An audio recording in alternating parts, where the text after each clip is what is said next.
प्यारे बच्चों, welcome to kids story show.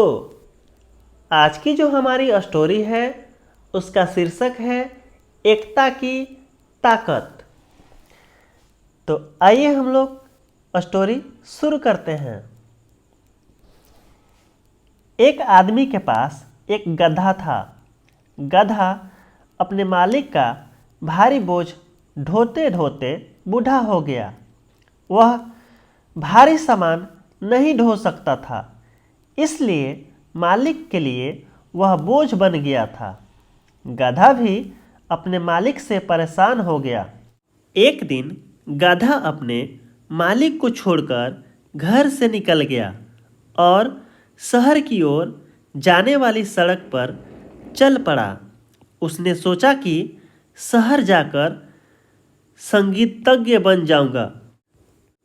अभी वह थोड़ी दूर ही चला था कि उसे एक कुत्ता मिला। वह थका हुआ था।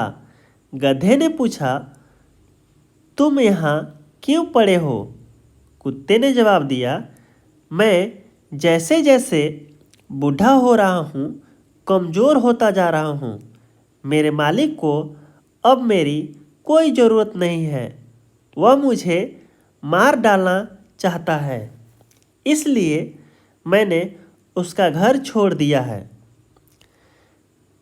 गधे ने कहा, ओह, तुम मेरे साथ क्यों नहीं चलते? मैं संगीतज्ञ बनने के लिए शहर जा रहा हूँ। कुत्ते को उसका विचार पसंद आया और वह गधे के साथ शहर के लिए चल पड़ा। दोनों थोड़ा आगे बढ़े तो उनकी भेंट एक बिल्ली से हुई। बिल्ली उदास थी क्योंकि उसकी मालकिन उसे डुबो देना चाहती थी। उसकी मालकिन एक बूढ़ी महिला थी जो हमेशा अंगीठी के पास बैठकर तकली चलाती और वह चाहती कि बिल्ली भी हमेशा उसी के पास बैठी रहे। इसलिए बिल्ली अपने मालकिन के घर से भाग आई। गधे और कुत्ते ने बिल्ली को अपने साथ शहर चलने के लिए कहा।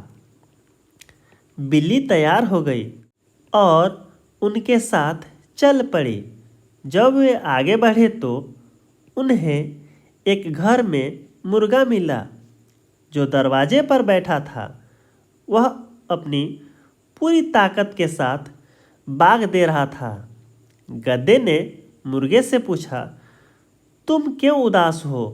मुर्गे ने जवाब दिया, मैं अच्छे मौसम की भविष्यवाणी कर रहा हूँ, क्योंकि आज ही के दिन मेरी मालकिन बच्चे की छोटी कमीज धोती है और वह उन कमीजों को सुखाना चाहती है। लेकिन घर में मेहमान आ रहे हैं और रात्रि भोजन के लिए वह मुझे पकाना चाहती है।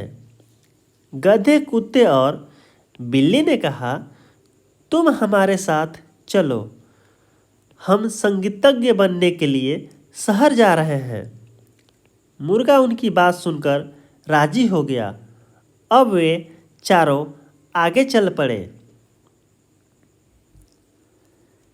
चलते चलते रात हो गई। सबने रात जंगल में बिताने की सोची।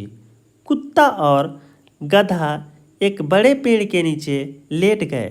बिल्ली और मुर्गा पेड़ की डालियों पर बैठ गए। मुर्गा उड़कर पेड़ की सबसे ऊंची डाली पर जा बैठा। अचानक मुर्गे को दूर आग की जलती दिखाई पड़ी। उसने अपने साथियों को बुलाया और उन्हें वह रोशनी दिखाई। फिर उन सब ने वहां जाने की सोची कि शायद वहां उन्हें कुछ खाने के लिए और रहने के लिए जगह मिल जाए। वे चारों रोशनी की ओर चलते चलते एक घर के पास पहुँचे जिसमें डाकुओं ने रोशनी कर रखी थी। सबसे बड़ा होने के कारण गधा खिड़की के पास गया और अंदर झांका। मुर्गे ने पूछा, तुम्हें क्या दिखाई दे रहा है? गधे ने जवाब दिया, अच्छे खाने और पेय से सजा एक टेबल, जिस पर बैठकर डाकू खाने का मजा ले रहे हैं। मुर्गे ने कुछ देर सोचा और कहा, इसी तरह का कुछ हमारे लिए भी होना चाहिए। फिर इन जानवरों ने सोचा कि हम किस तरह इन डाकुओं को भगा सकते हैं। बहुत देर सोचने के बाद सबने एक योजना बनाई। गधे ने अपना आधा पैर खिड़की के किनारे रखा।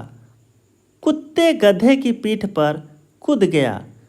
बिल्ली कुत्ते की पीठ पर चढ़ गई और अंत में मुर्गा उड़कर बिल्ली के सिर पर बैठ गया। अब वे सब एक के ऊपर एक सीधी लाइन में खड़े थे। फिर गधा ढेचू ढेचू चिल्लाया। उसके बाद कुत्ता भौंका। फिर बिल्ली म्याऊं म्याऊं करने लगी और अंत में मुर्गे ने बाग दी।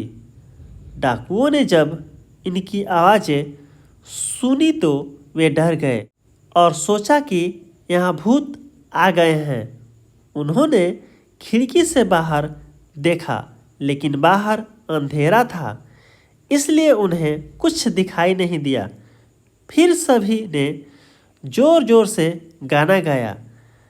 डाकू डरकर घर से भाग गए।